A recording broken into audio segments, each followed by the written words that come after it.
Welcome, everybody, to the R&R CatCast, a fan-based podcast focusing on Montana State athletics. We're two dudes named Ryan from the state of Washington talking about our dear Montana State. We hope you enjoy.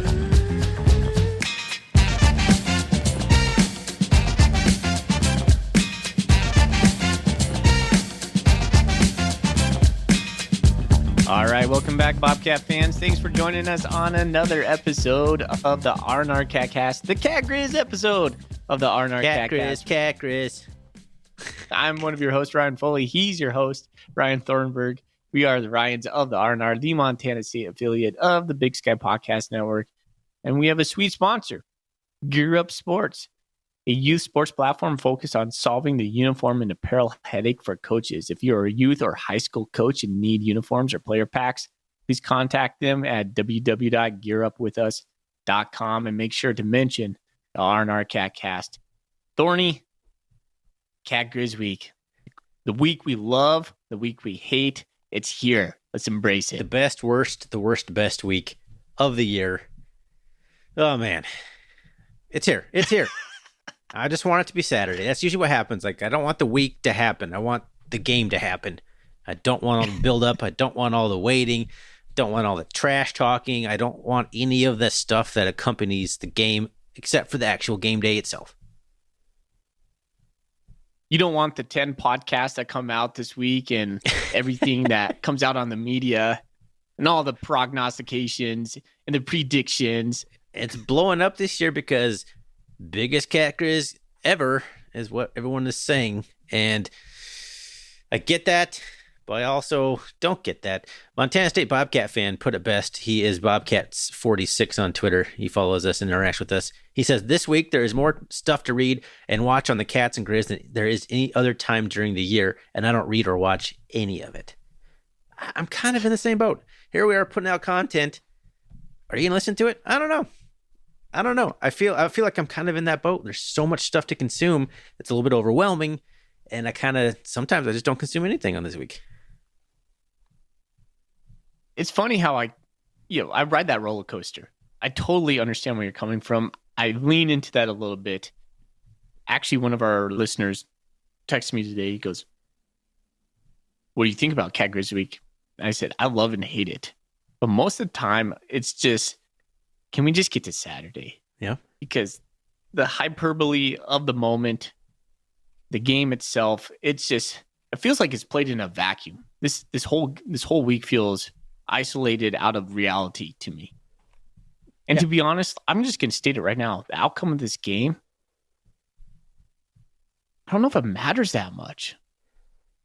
It matters to me, seeding. Other than that, I don't know. I think either team's getting a bye week regardless. And the Cats lost Cat Griz in 2021 and went to the national championship. You and I both discussed at length, if we'd have won the national championship game, I don't care that we lost to the Griz. Do not care. I don't care how much crap Griz fans will give you for the rest of eternity. They can't give you crap. You won the national championship. They beat you, whatever. Who cares? You won the ultimate goal. That's the ultimate goal for me as a Bobcat fan, not beating the Griz. That's like goal number 2, maybe. Goal number 3. Big Sky Conference Championship, maybe even supersedes that to me. I want to be I want to be nationally relevant, not just the best team in the state of Montana. Yeah. Oftentimes they're synonymous, but not always. The timing of this game affects the seeding of the playoffs. If this game was in October or something like that, you could recover and then have momentum built into it. But listener, don't get me wrong. I do care about the Cat Griz. I do care about the Cat Griz. And everybody's going to shout, Foley, hey, if you win this game, number 2 seed on the line. What's the most determining factor of going to the national championship in the last decade? Home field advantage. Yes, home field advantage. You're right. I think Montana State's good enough. Even if we lose this game, we can make the national championship. Yeah. Not if we can. That is something I believe in my heart 100%. It's a roadblock for the ultimate goal if we end up losing. But it's huge. It's a huge win. Don't get me wrong. So, yes, it's a huge win in the seeding implications more than it is anything. Okay. We'll miss out on the shiny rings, the conference championship, maybe a banner. So, yeah, these are all big things. They're all big things. But when you take a holistic view at it, is losing this game super detrimental. Well, no, you're not going to miss the playoffs. No, you will not miss a seed. And so those two things, those are kind of really big things when you want to win the national championship, Thorny. So yes, I think no matter what happens for either team in this game, they're going to go into the playoffs and feel pretty good about themselves. Yeah. It's crazy. Man, we're just getting right into it. You mentioned though, like the last game of the season, if this game was like the week 3 or week 4, like both teams could be a top 4 seed. But since it's the last game, it guarantees that both teams won't be a top 4 seed every year. You could have number 1 and number 2 team in the country going to compete up against each other. The loser's going to get bumped probably down to 4 or 5. That's just the way it's going to go. It kind of sucks in a way because it's two great teams that have a chance to be hosting throughout the playoffs, and they will never get to do so because they play each other the last game of the season. Yeah. Crazy. Anyway. I was going to say maybe the Big Sky Conference can take a look at that, but I don't know. It's the people call it the Super Bowl of Montana, the Brawl of the Wild. It adds to the game. What was it called? The Montana Power Classic at one point. Yes, the Montana Power Classic. Are you a brawl guy?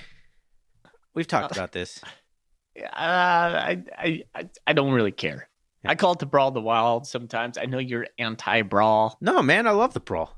Oh, do you? I'm pro-brawl. Okay. I like the brawl. I think it's a cool nickname. I know that people I think people get on it because they get defensive about people's perspectives of Montana. We're not just like this big wilderness that people are brawling in or something. I don't know. I think it's a cool name. It's a unique name. Just saying like the brawl. I don't know. I think it's cool. I like it. I don't think it's corny. I like it. I'm weird. I'm alone, I think, in that one. Cat Griz, I'm good with that. I'm still good with Brawl of the Wild. I'm good with Brawl. The only thing I'm not good with is Griz Cat. Yeah, that's stupid. Yeah, it just doesn't sound right. I get it. Like if you're a Griz fan, but like it sounds like you're trying too hard if you're going Griz Cat. So, all right. Thorny, I'm going to try to pull this thing back, put us back on track and kind of paint a picture for what's coming up. Ryan and I just railed against putting out too much content in. That's exactly what we're going to do this week. Tomorrow, we are going to record with Zach Levere, who's going to be joining us as a guest podcaster. And so we're going to give even more takes on this. But Ryan and I have become a little bit reclusive, and we've stopped inviting other people from other places to podcast with us because, hey, we just like talking with ourselves. We hope you like it as well. Here we go today. Here's what's on the docket. We're going to go into our normal show. We're going to break down what happened in the national rankings. We're going to talk about Coach Vigen's clothing, what he wore to his press conference, and anything else of important note from that. We'll talk about players of the week because we got 2 of them. Let's go. We'll break down a little bit of Eastern Washington. We'll probably touch on that. We got into that a little bit, mostly in the instant reaction show. It was a great win, not to be overlooked, but it's Cat Griz week. You know where we're going to go with this. This is going to be Cat Griz heavy. And then tomorrow, we're going to do another episode with Zach, and we'll talk more Cat Griz.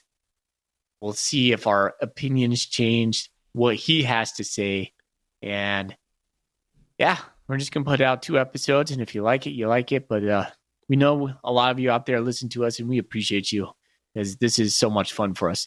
It's just, it fills my bucket to talk to you every week, Thorny. Absolutely. Because I think I need this at this point. Like being a Bobcat fan, just hashing this out over the night.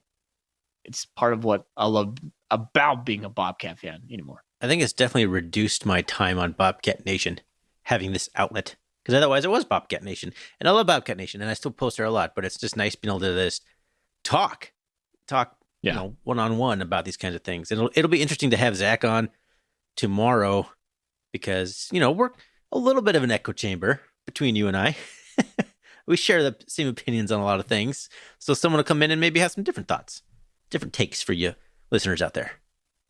One thing I really enjoyed about being in this podcast that I never thought would happen was getting text messages from other people that we've bumped into.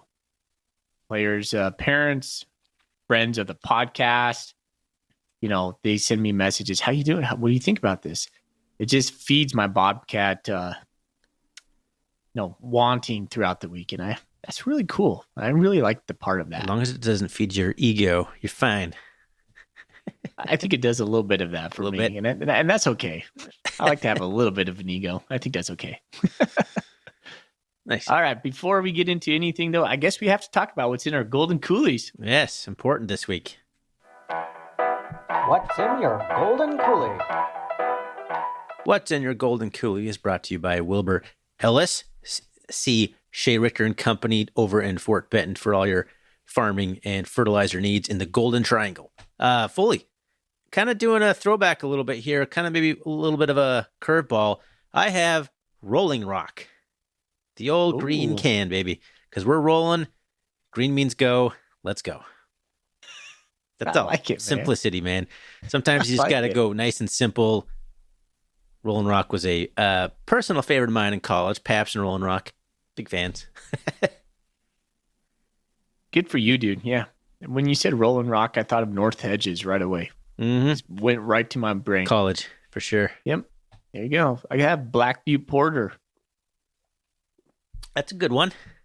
It is a really good one. My wife was wanting a porter, and I was standing in the grocery store looking up and down the aisles. It's like, I can't buy the Sierra Nevada Pale Ale until we win. So can't buy a Moose Stroll this week. Nope, absolutely not. Can't even look at it.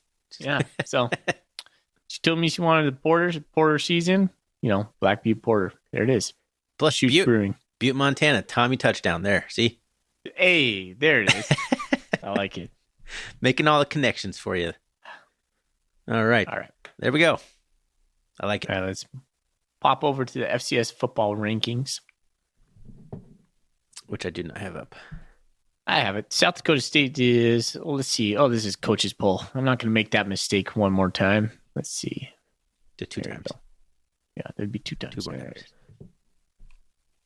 So South Dakota State still is number one. Shocker. The only team Furman's receiving number a first two. place vote.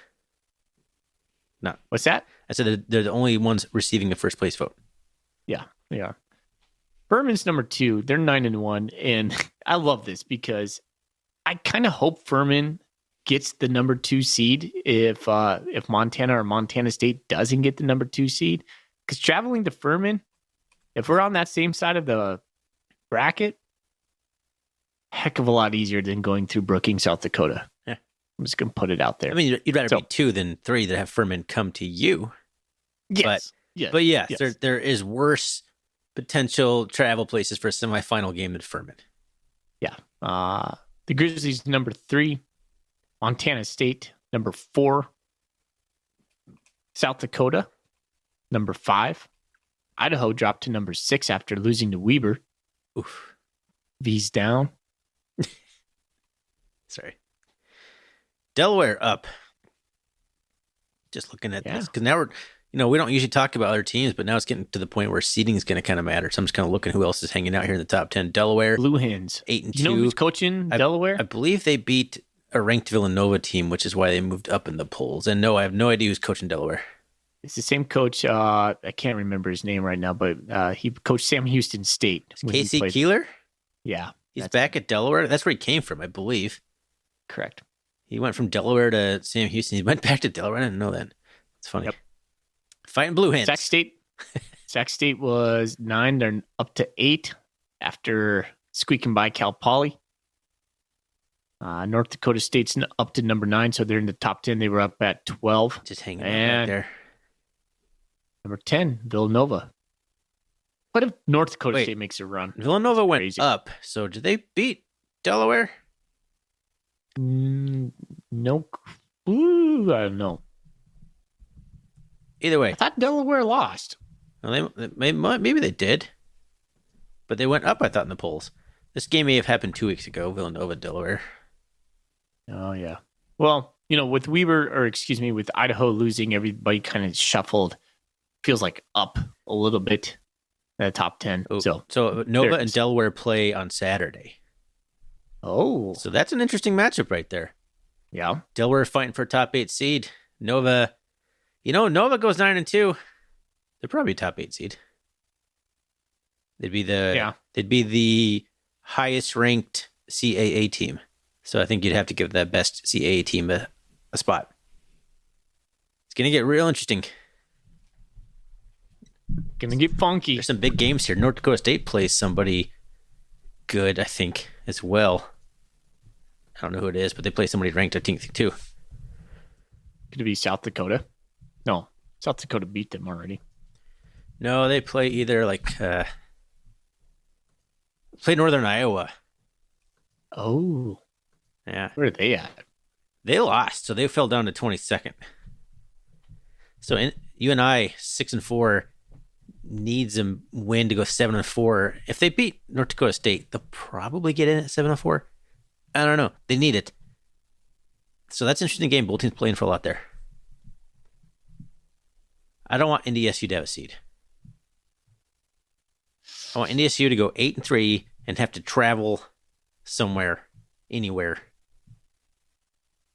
Because even last year, they got lucky and had home field advantage all throughout the playoffs.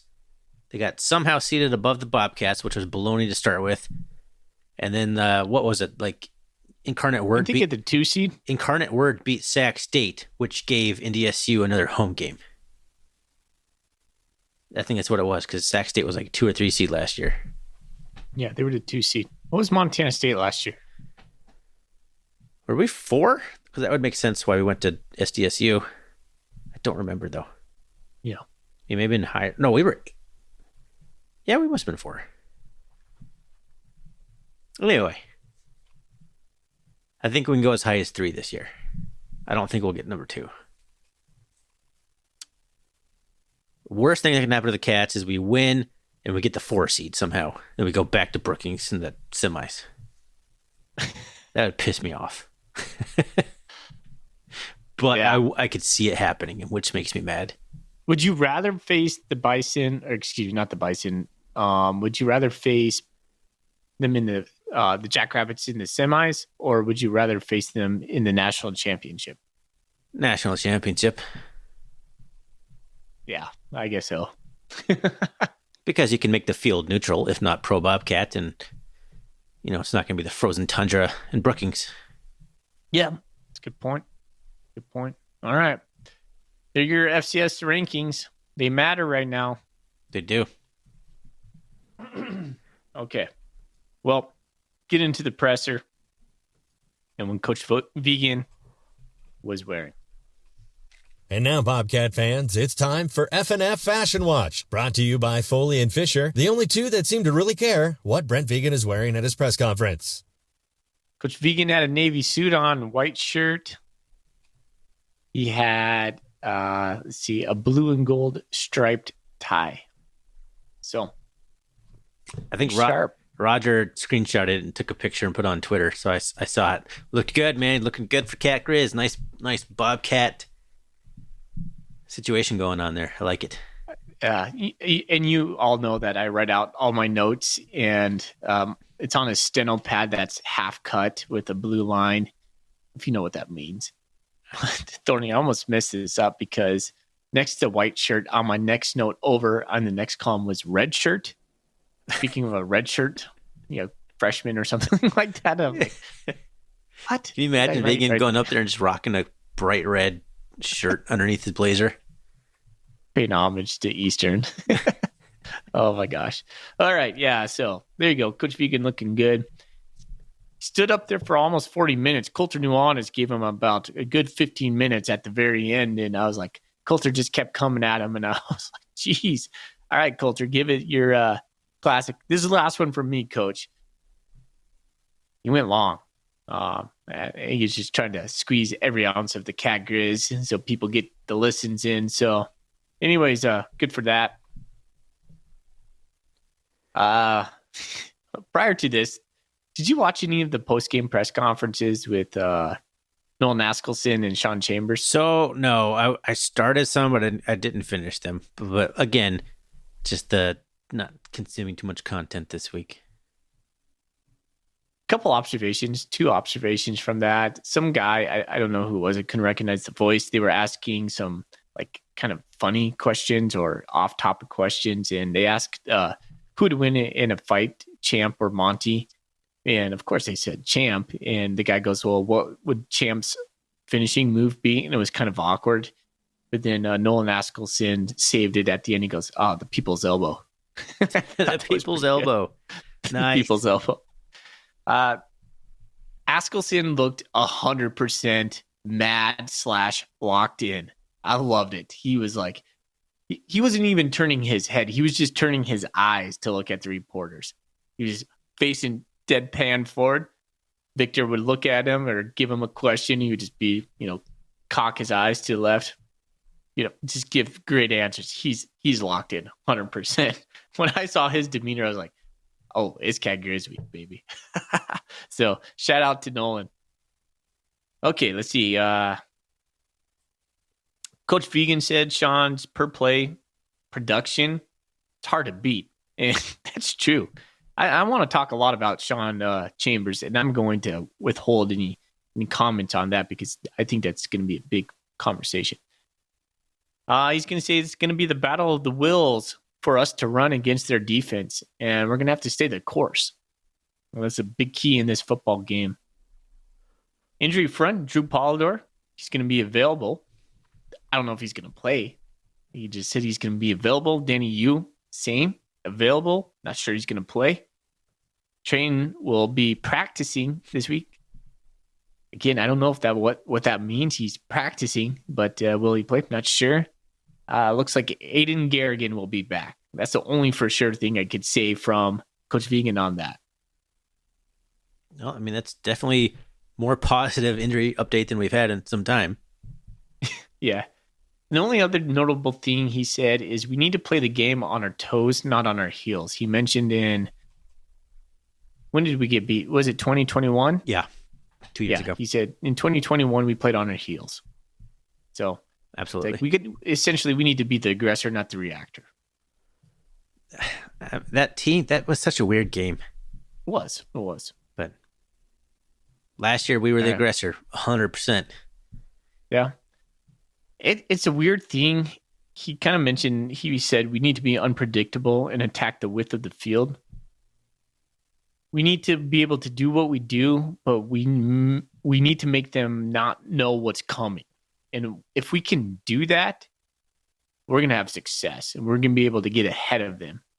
I think where it's going to be dangerous for the Bobcats is if we get punched first, punched second, kind of a la Idaho, where it goes sideways, but sideways too long where we can't recapture it. Even in Idaho, though, we almost beat them. Yep. And that was a half of football that we really took back. Yeah. If you're framing things in like the punch situation, I don't think you can really knock TKO the Bobcats. Like you can knock them into the ropes, and we didn't get back up in time. I guess that would be a TKO, not a KO. But you're not going to knock the Cats out. They're going to keep punching back. They may not win, but I just don't think you're going to just completely knock the Cats out like you did in 2021. Yeah. All right. But it's a good press conference. I listened to the whole thing through this time. It's been a minute. In fact, it might be the first time this year that I've done so. Yeah. All right. Yeah. Coach Vegan getting a little bit more comfortable beyond the mic. Do you think he's going to a legit candidate for the Boise State? Hard to say. I want to say no. I feel like it's a no, but I just don't think Boise State would dip down into the FCS ranks. Yeah. They'd rather get a coordinator from P5 school who has no head coach experience than a really winning head coach from the FCS Big Sky. Bad timing, right? Is this a distraction for Montana State? I don't think so. But, you look back at the national championship in 2021. Oh my gosh, who was our defensive coordinator at the time? Kane Ione. No. Freddie Banks. No. Oh yeah, Freddie Banks. That's so right. Freddie Banks had either accepted the job or was like basically come down to him as a finalist like a week or two before the national championship game. And was that a distraction? Who knows? But didn't have a good performance. But we also, Tommy got hurt like on the third play from scrimmage or something. So hard to say. I don't think it'll be a distraction. I think the team's too locked in on the final goal, and Vigen wouldn't even like let it happen. Yeah, I don't think he's going to get the job. Does he deserve it? I don't know. I'm not sure he even do wants a good job the job over there. Exactly. You got Jeff Choate in the mix again, the old hat seen in there, and then you have a couple Power 5 coordinators, offensive coordinators from Washington, Kellen Moore's brother, who's like offensive coordinator at Missouri. I don't know. They'll have no Boise shortage State's, of candidates for sure.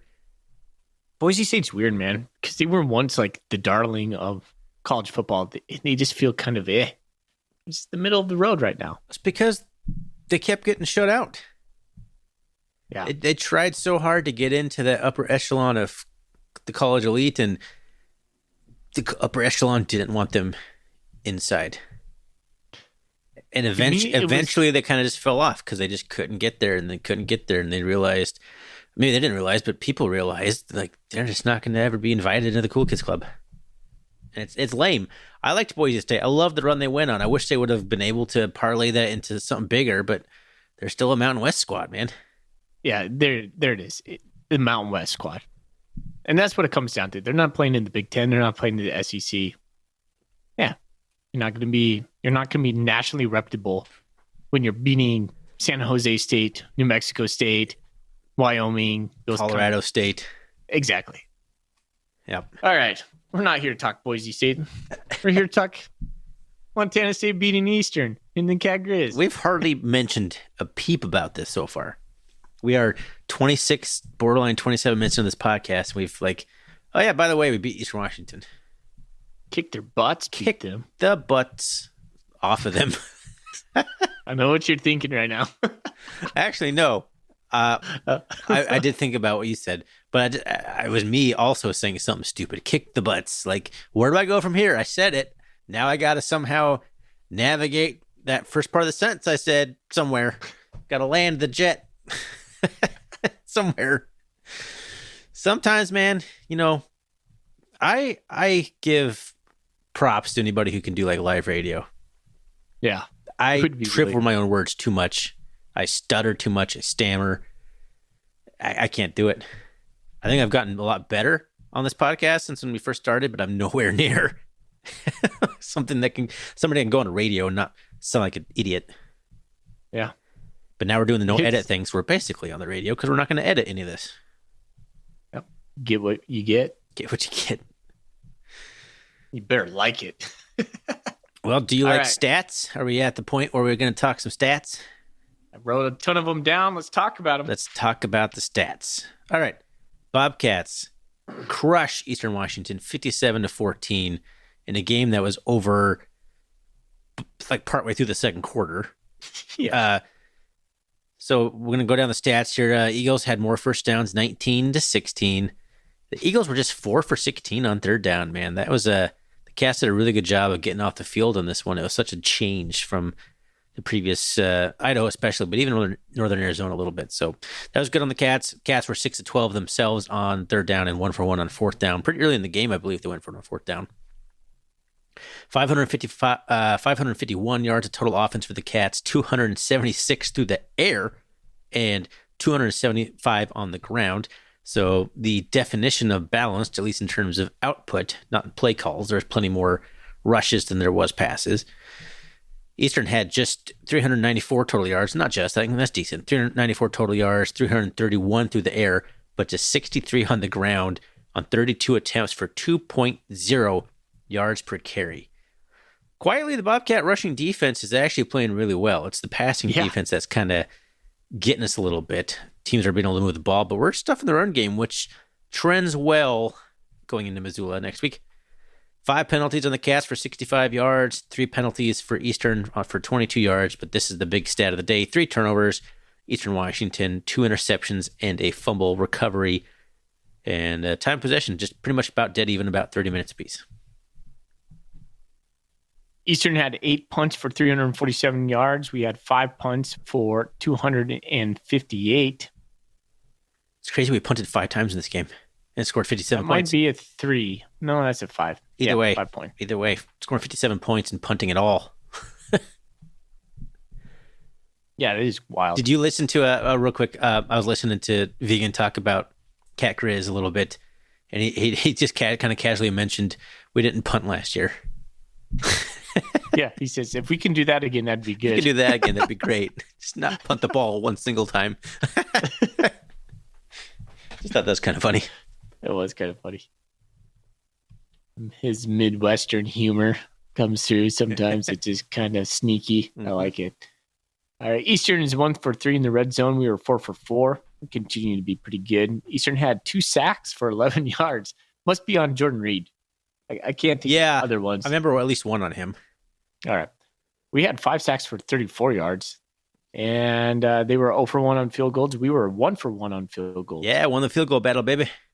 Woo! Snuck it right in there on a windy day. All right, here it is. Malott was 4 for 4 for 98 yards and 1 touchdown. And 3 for 43 on the ground. Chambers was 4 for 4 through the air for 119 yards and 3 touchdowns. 4 for 4, 3 touchdowns, and 119 yards through the air. That was just in the air. He was 5 for 75 and 2 touchdowns.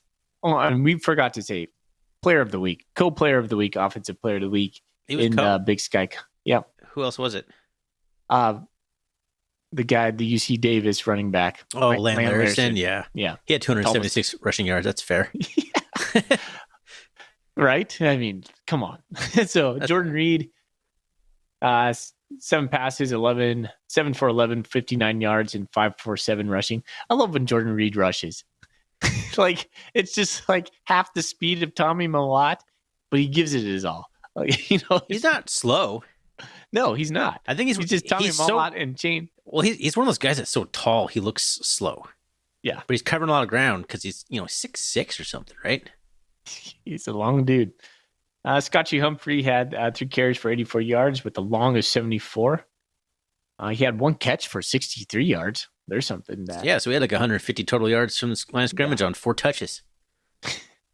Elijah Elliott. It's good to see Elijah back. He had 8 carries for 31 yards. Layton Sumner was 5 carries for 5 yards, 1 touchdown. Ty McCullough had 4 catches for 125 yards with 2 touchdowns. Woo! Taco Dowler had 2 catches for 33 yards. Cleveland had 1 catch for 15 yards and 1 touchdown. Nice touchdown pass where he broke out of a tackle.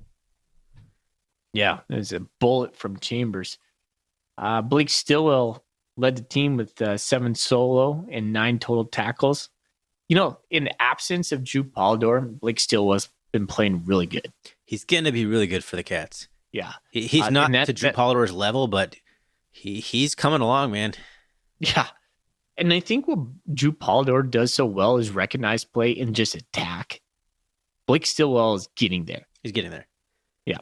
All right. Askelson had 8 total, 1 interception. Rylan Ort, 6 total, 1 tackle for a loss. Paul Brott. And Paul Brott, the last 2 games. Let's go. Come on, man. Dude, he looks huge out there. Oh, he is huge. 6 total, 2 tackles for a loss, 1 sack. Brody Grebe had 1.5 tackles for a loss, 1.5 sacks. So those are the same play. Cole Bullock had 1 tackle for a loss. Seabass had 1.5 tackles for a loss and a half a sack. Simeon Woodard had 1 tackle for a loss. Zach Cruz had himself a good day in mop-up duty. 1 tackle for a loss, 1 interception, 1 touchdown, Zach Cruz. Ben Seymour, 1 tackle for a loss, 1 forced fumble recovery, for 33 yards, 2 yards short. He got smoked at the 2-yard line. And he talked about that in his press conference. He's like, man, I got hit out of nowhere. He thought he was going to get it.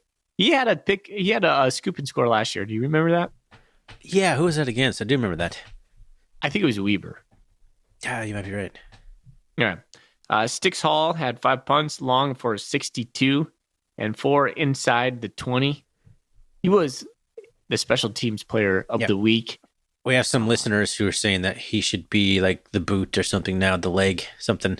Das Boot. Yeah, Das Boot. I saw that one on there. I'm sorry, man. It just sticks in my head. And Das Boot might be better, but I can't get Sticks out. So Sticks Hall is going to be for me.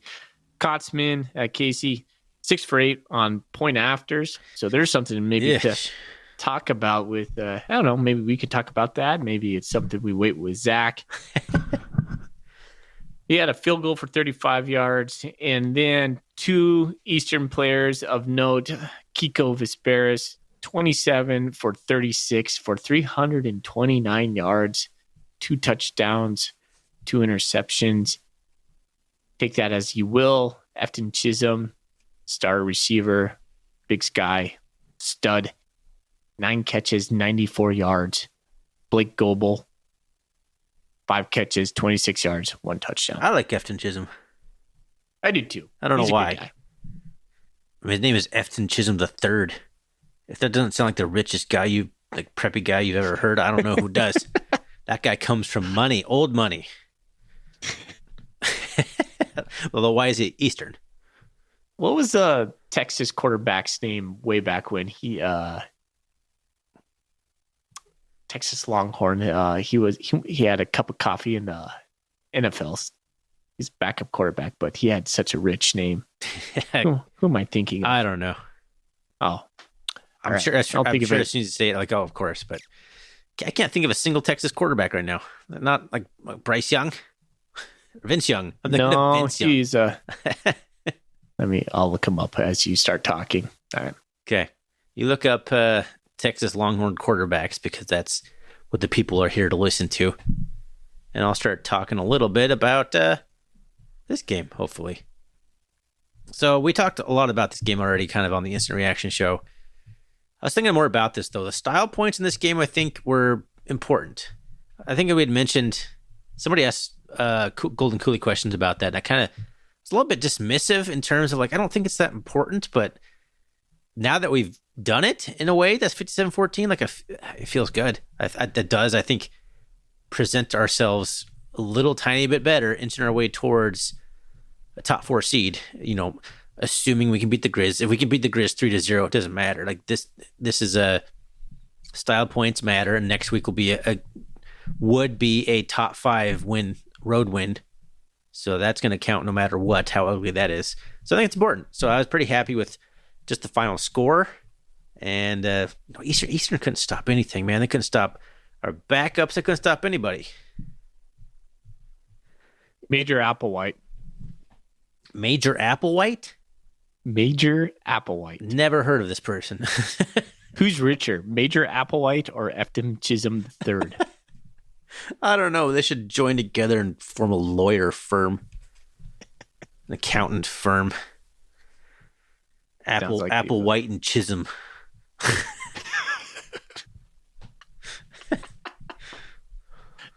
That's Esquire. like old plantation owners or something. Come on. Jeez, those are some names. Okay. All right, sorry. Let's see. Hey, beating Eastern is always good. Always good. But like you said, Thorny, I do believe when it comes down to seeding,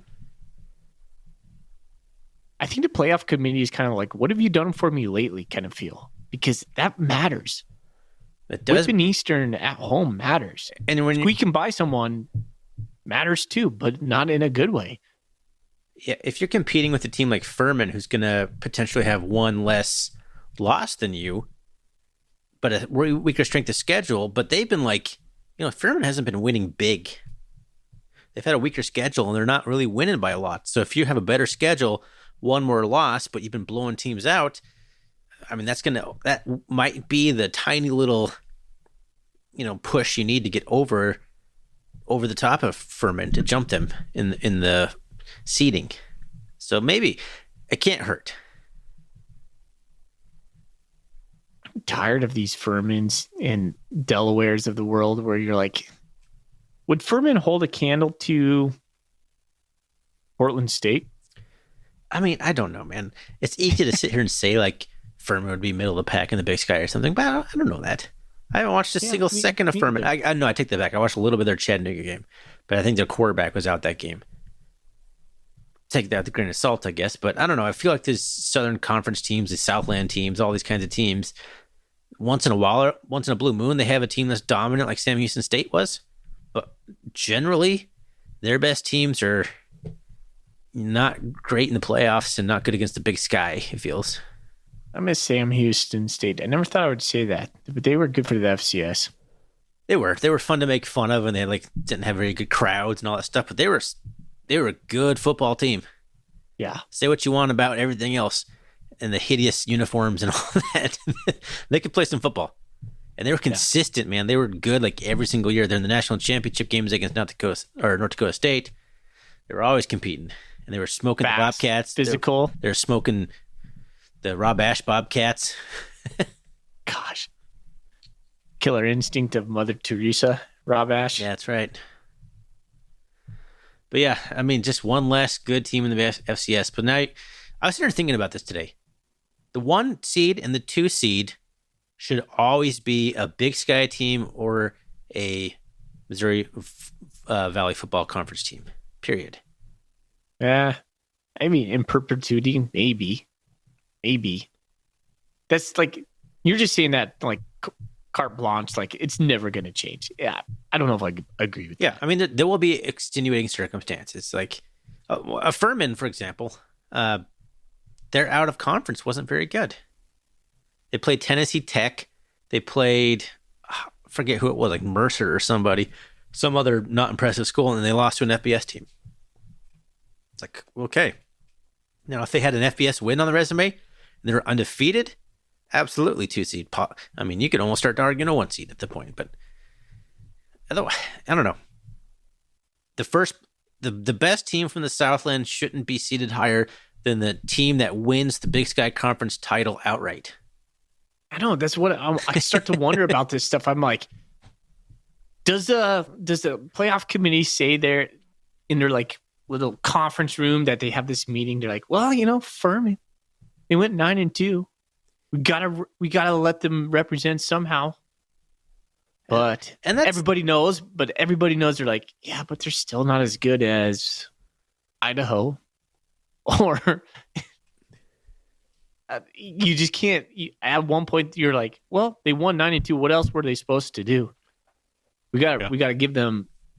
But everybody knows they're not as good as maybe the top third of the Big Sky. I mean, that's what the FCS is supposed to be about. So it's a little hypocritical of me to talk about this, hating on the FBS because only the elites make it to the playoffs, and then here rallying for the exact same thing in the FCS. I think that's where strength of schedule comes in.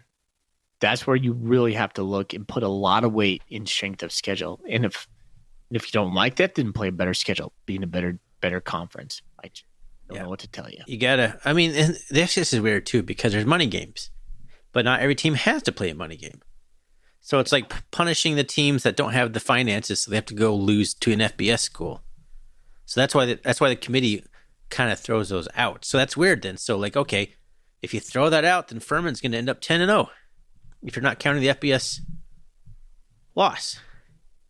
Yeah. So that's should they be number 1? Another thing to consider. But then you have 1 less win than South Dakota State. It's weird. It's a weird thing. I don't really envy the committee.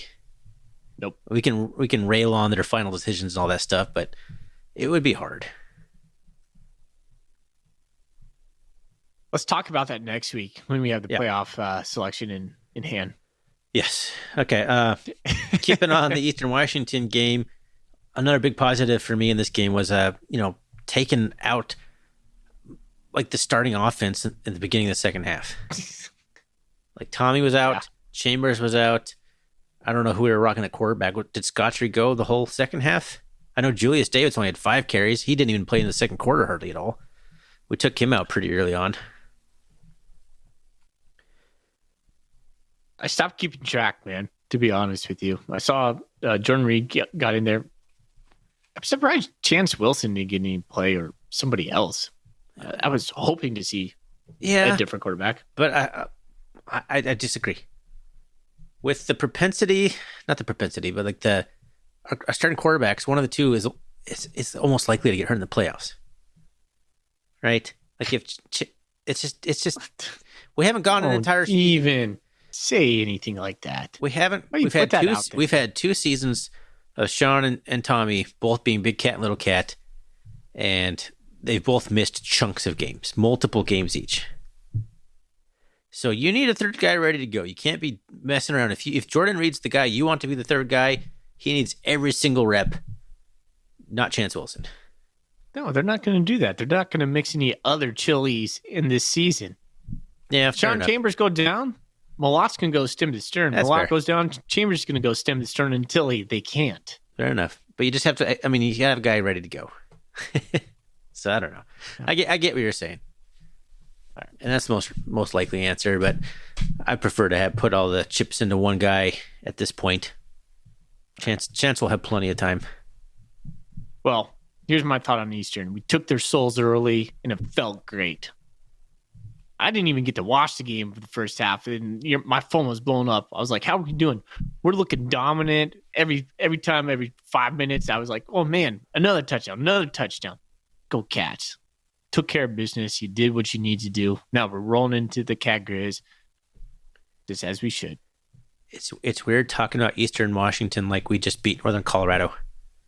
But it was that's what it felt kind of like. We just beat a team that didn't stand a chance against the Cats. Now, I mean, the Eastern's not like they're going to end up with a losing record. So they are closer to Northern Colorado than they are to like the Idahos and the Montanas and the Montana States this year. It's just crazy to think that's kind of where Eastern is, and that's kind of how we view this game. Kind of, we didn't feel that way up to it, but now that we beat them so badly, like the second half was, hard to watch. The game's over. You're just doing. Is Eastern better than Northern Arizona? Did they play? I don't know. This is all. Let's see. I would imagine Arizona. Eastern and NAU are probably pretty evenly matched. Actually, they played this week. Okay, is Eastern better than Davis? No. You don't think so? No, not if Lan Larson's healthy anyway. Okay. I mean, UC Davis has a chance to make the playoffs. I'm not impressed with Davis. No, they're not a good football team, but they might finish 7-4, which is they have the easiest schedule. This goes back.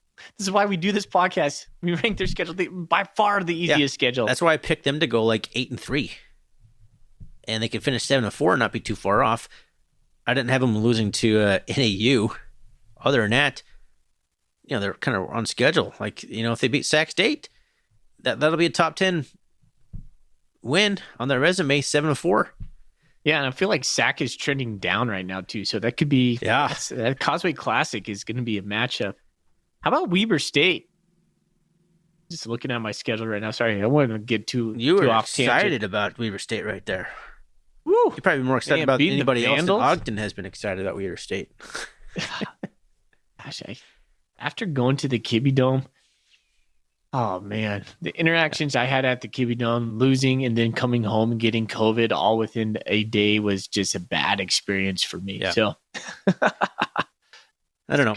Yeah, that was a huge win because for number one, it sets up the showdown that we have here on Saturday in Missoula, but it takes out a top 4 seed. Yeah. So you're thinking like Idaho's going to win out. So then the Cats, if they win out, they could get the 4 seed. And I know I said they could still get the 4 seed because I don't think that's going to happen. I just feel like I have the sinking feeling that somehow we end up with the 4 seed. But Idaho not there. Like I don't see that. I don't see how the Cats don't get the 3 seed. Because otherwise it could have been, South Dakota State, Furman, and or Idaho, and then flip flop those, and then the Cats at number 4. But now Idaho out of the picture, I think the Cats could get number 3. So that loss was big. Idaho losing at Weber was a big loss. And they got Idaho State, man. They should handle them, but that'll be interesting to follow. What would happen if they lose to Idaho State? Then they're what? Yeah, I'm looking at their record right now. They're 7-3. They'd be 7-4. They'd be 7-4, just like UC Davis. Bubble team at that point. With the top 10 win, just like UC Davis. They'd have the FBS win. So if you had to, if somehow it came down to choosing between Idaho and UC Davis for like a final spot from the Big Sky or something like that, I think Idaho would take it. Yeah. Although they would have lost 2 in a row, though. against two non-playoff teams. I don't know. I don't know, man. That would be close. That'd be crazy, man. Idaho, top 4 seed, like all year long. They drop the final 2 games. They get knocked out of the playoffs. It's possible. It's possible. Yeah. The Riverboat Gambler. I know. Sac State going to make the playoffs, Thorny? Yeah, I think they'll beat UC Davis and get a seed. Okay. Get a seed? Yeah. They're like, what, they're ranked number 9? They'll get like the 8 seed or something. Going in with the freshman quarterback, been on the bench. Yeah. All right. Fair enough. All right. Hey, you want to talk anything Cat Griz, or you want to mention any Golden Coolies, or do you want to save that for tomorrow? I think I said the Golden Coolies for tomorrow because it'd be fun to have someone else answer some of the questions. All right. And sounds good. We could kind of let him take some of them and maybe get a little bit of comments, but it'd be kind of fun to have him take them. All right.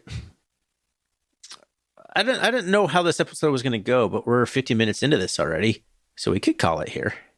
Okay. And actually, we ended up talking a fair amount about the Griz. Not a lot of matchups or anything like that, but kind of some bigger storylines and some kind of key things a little bit. But we haven't actually talked about the game. So this could be a good place to stop it and talk. And then tomorrow with Zach, we can talk nothing but the game and answer some Coolie questions. Sounds good to me. Let's do that. Let's do that. So, all right, anything else you want to say about Eastern Washington Cat Griz Week? Because that's kind of what we talked about tonight. Anything else you want to say? Thanks for listening. Like Thorny, you might be checking out this week, just waiting for the game. But if you're listening to us, and we appreciate it. I think Ryan and I feel a lot more comfortable on this podcast than over the last 5-6 years as we've done it. And maybe sometimes we come across as too comfortable, but hey, thanks for the ride. I appreciate it. Yeah, I'm not wearing any pants. It doesn't get more comfortable than that, right? Yeah. He's been doing that for a couple seasons now. All right. Well, thanks for listening. And fully, you're right.